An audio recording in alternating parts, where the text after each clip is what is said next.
ஆண்டவராக இயேசு கிறிஸ்துவின் நாமத்தில் என் அன்பின் வாழ்த்துக்கள். இந்த காலை வேளையில் நம்முடைய தியானத்திற்காக நான் தெரிந்து கொடுக்கிறேன் வேத வசனம் மத்தேயு எழுதின சுவிசேஷம் 15ஆம் அதிகாரம் 28ஆம் திருவசனம். இயேசு அவளுக்கு பிரதியுத்தரமாக, ஸ்திரியே, உன் விசுவாசம் பெரியது, நீ விரும்புகிறபடி உனக்கு ஆக கடவுது என்றார். அந்நேரமே அவள் மகள் ஆரோக்கியமானாள். இயேசு அந்த ஸ்திரியை நோக்கி, ஸ்திரியே, உன் விசுவாசம் பெரியது, உன் விசுவாசம் பெரிது, உன் விசுவாசத்தின்படி ஆக கடவது என்றார். அந்நேரமே அவள் மகள் சுகமடைந்தாள். இந்த காலை வேளையில் நம்முடைய விசுவாசம் பெரியது. இது ஒரு சாதாரண விசுவாசம் அல்ல. நம்முடைய விசுவாசம் ஒரு பலத்த பெரிய கிரியைகளை செய்ய வல்லமையுடையது. இயேசு தீரு, சீதோன் இந்த பட்டணங்கள் வழியாய் போகிறார். அது கானான் மக்கள் இருக்கிற பட்டணங்கள். இந்த தீரு சீதோன் பட்டணத்தின் வழியாய் போகும் பொழுது ஒரு சிறு இயேசுவினிடத்தில், தாவீதின் குமாரனே,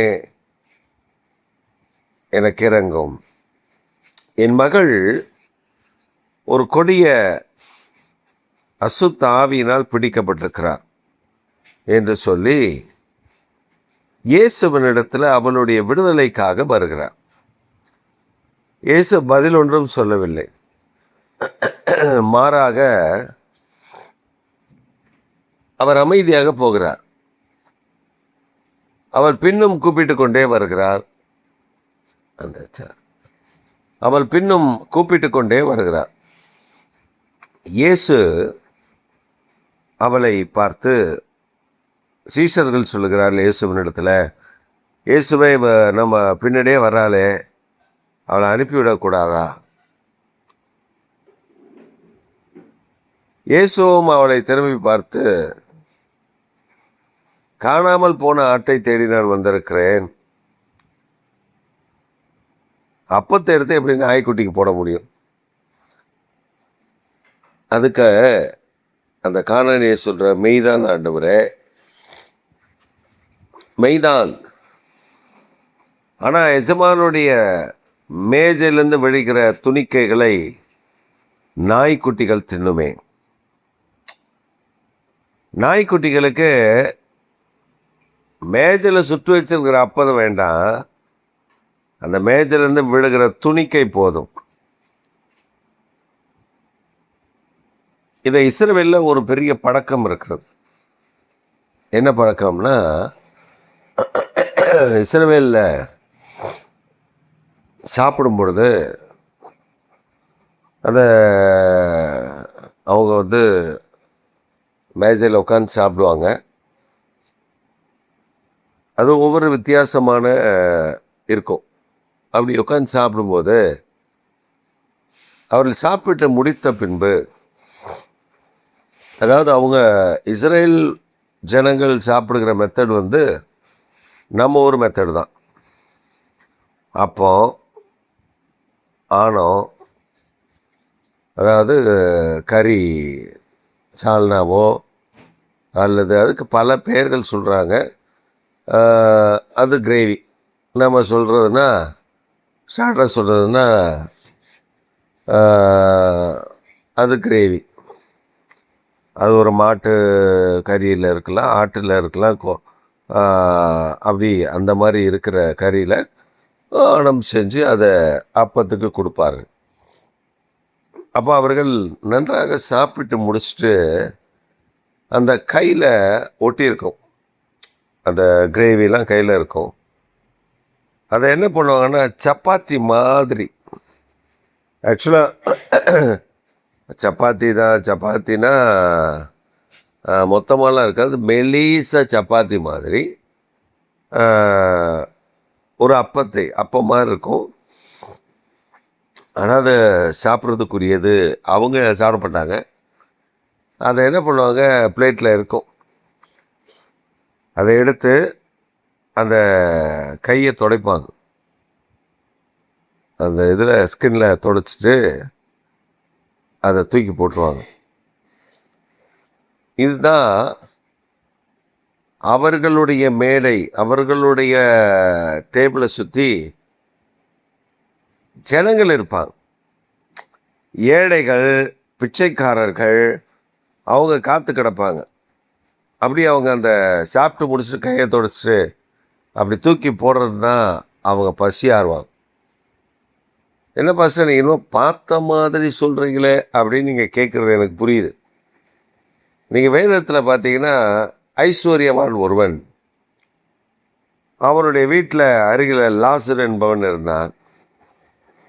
ஐஸ்வர்யவானுடைய மேடையிலிருந்து விடக்கூடிய துணிக்கைகளில் நாய்கள் தின்னுச்சு. ஆனால் இந்த லாசருக்கு கிடைக்கல ஒன்றும். இந்த லாசர் அதுக்காக தான் ஏங்கினான். அங்கேருந்து கொண்டு வந்து எதையா கொட்டுவாங்க, அதில் நம்ம எடுத்து சாப்பிட்லான்னா இவனுக்கு முந்திரும் நாய்.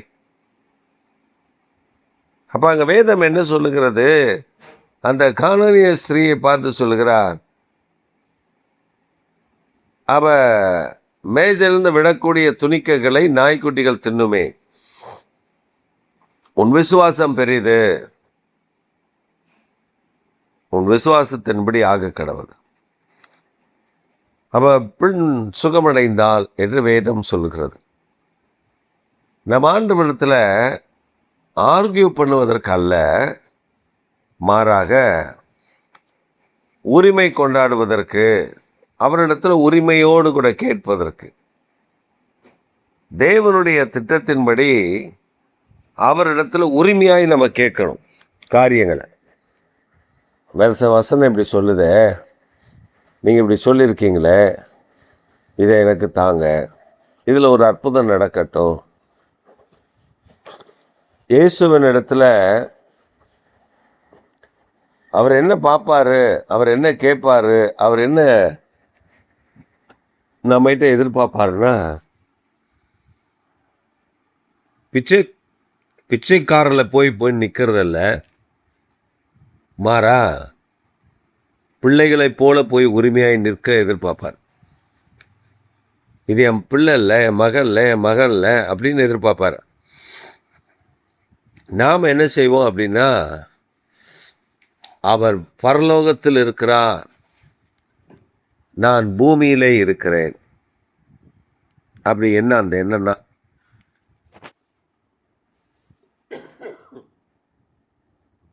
அவர் என் தகப்ப என் கூட இருக்கிறாரு, என் ஜெபத்தை கேட்குறாரு, அப்படி இல்லை. அவர் எங்கேயா இருக்கிறேன், நான் எங்கேயா இருக்கிறேன், ஏதோ கூப்பிட்றேன், கேட்டால் சரி, கேட்கலாம் விட்டு போட்டுங்க அப்படின்னு. ஆனால் நாம் செபிக்க ஆரம்பிக்கும் பொழுதே நம்ம அருகில் இருக்கிற கர்த்தர், நம்ம மேலே கவனமாக இருக்கிற ஆண்டவர், சும்மா ஏதோ 4 பேர் மாதிரி கண் ஜாடையாக பொறுக்கிறவர் அல்ல, நம்ம ஏன் கவனமாக பார்க்குறவர். இந்த காலை வேளையில் அந்த கானானிய ஸ்திரீ கேட்குறா, இயேசு அவளுடைய விசுவாசம் பெரியதுன்னு சொல்கிறார். நம்முடைய விசுவாசமும் பெரியது. நீங்களாம் சாதாரண ஆட்கள் அல்ல, விசுவாச வீரர்கள். எபிரேயர் 11ஆம் அதிகாரத்தில் சொல்லப்படுது, விசுவாச வீரர்கள் எப்படி இருந்தார்கள், விசுவாசத்தில் வல்லவர்களாக எப்படி இருந்தார்கள் என்பதை ஒரு பெரிய லிஸ்டே எபிரேய நிறுவக்காரன் சொல்லுகிறார். இன்றைக்கு ஆண்டவர் நம்ம இடத்துல அந்த விசுவாசத்தை எதிர்பார்க்கிறார். நாம் விசுவாசித்தா கர்த்தருடைய மகிமையை பார்க்க முடியும். இந்த காலை வேளையில் அந்த தேவனாகி கர்த்தர், நீங்கள் கேட்கலாம், ஏன் அவர் நாய்க்குட்டினாரு? இஸ்ரவேல் ஜனங்கள் கானானிய ஸ்திரீகளை நாயை விட கேவலமாய் ஒப்புவித்து நடத்தினார்கள்.